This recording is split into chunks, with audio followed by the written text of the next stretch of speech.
I want to go over a couple things on elements, what they do, how they work, how you test them. Okay, this one is old. It's in good shape though, although I have destroyed it, so it won't work, but it's okay. It's just for demonstration purposes. On your element, it's not always easy to see. There will be print on it, okay? This one says 240/208. So it's good from 240 volts down to 208 volts. And it's a 5500 watt. 5500 watt element. A lot of surface area. This thing comes down, around, and back around, okay? Low density. The shorter the element, it's gonna be the higher the density. The higher the density, okay, less surface area to put that heat out, it's gonna be a louder element. If you've ever heard an electric water heater that makes a whining or a whistling sound, it's coming from the element. A lot of times it'll be a low density element. So we have replaced high density in place of or a low density in place of a high density for noise complaints. And the only other struggle that I see mainly with these really long elements, they sit in the side of the tank like this. And when a technician unscrews them, they drop down. Now that's kind of hard with that leveraged weight for my fingers to hold it out level. Okay, now when you go to hold it out level, you try to pull it out and then it hits the tank.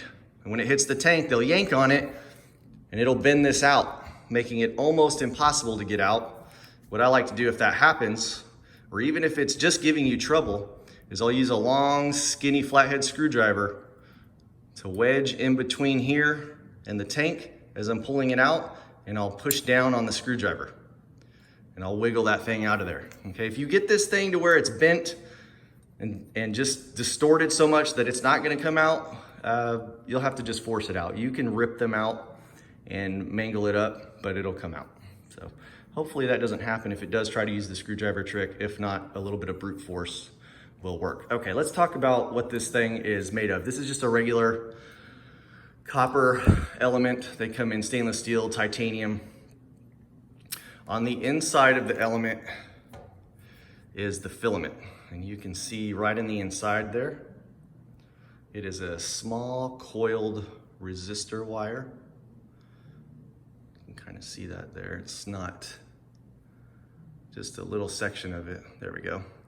Okay, the electricity is going through there, and that's a resistor. It creates a lot of heat. All right, now you can't use these particular elements outside of a water heater. They will get extremely hot, they'll glow red, and then they'll pop, and then they're dead. If a technician has ever had their helper fill up their water heater and turn it on, they've likely had to replace the upper element because the helper will get excited, plug the water heater in before it is full, and then the upper element will end up popping. Then you've got to replace it. So inside you have your filament, and that gets hot. Now right on the outside of this filament is the isolator, okay? Electricity does not flow through there, it isolates it. So if you were to grab this while it had power, you wouldn't electrocute yourself, you would just burn yourself. If this outer casing is damaged or cracks from either age or use, water will seep in through the isolator, and it will come into contact with the resistor. Now we've got a connection between the water and the resistor, and when power is applied, you will have a grounded element. Element will be grounded. What that means is this. Okay. Go to test your elements, go to ohms. All right.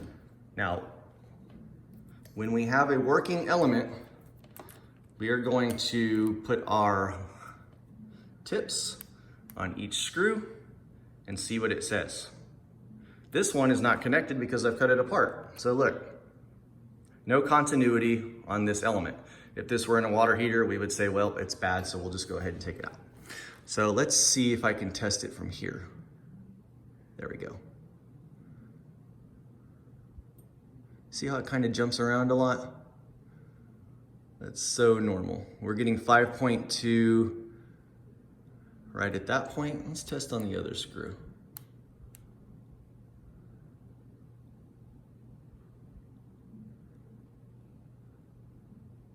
Roughly about the same.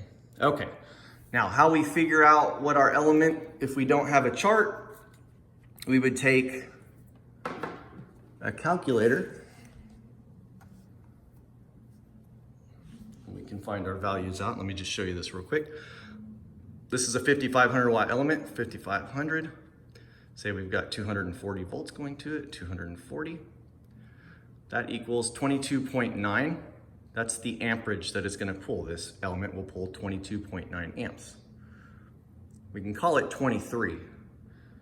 So then we can take the 240 divided by 23, and 10.43 is what you should read when you're ohming this element out from screw to screw.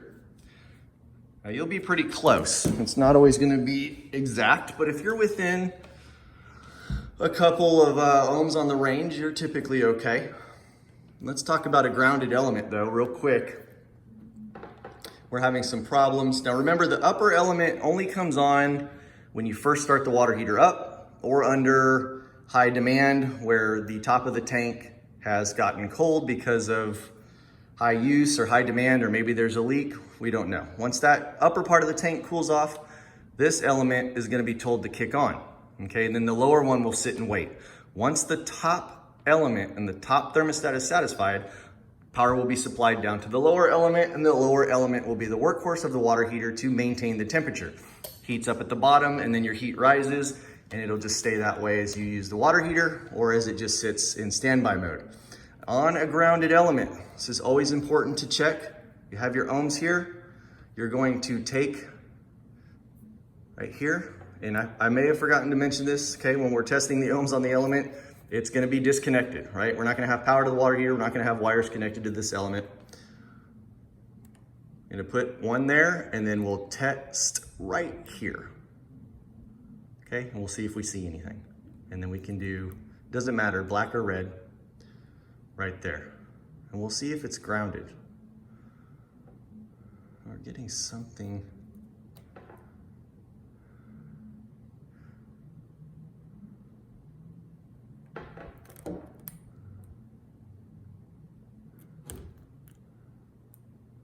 Okay, see, we're getting something there. That is not what you want to see.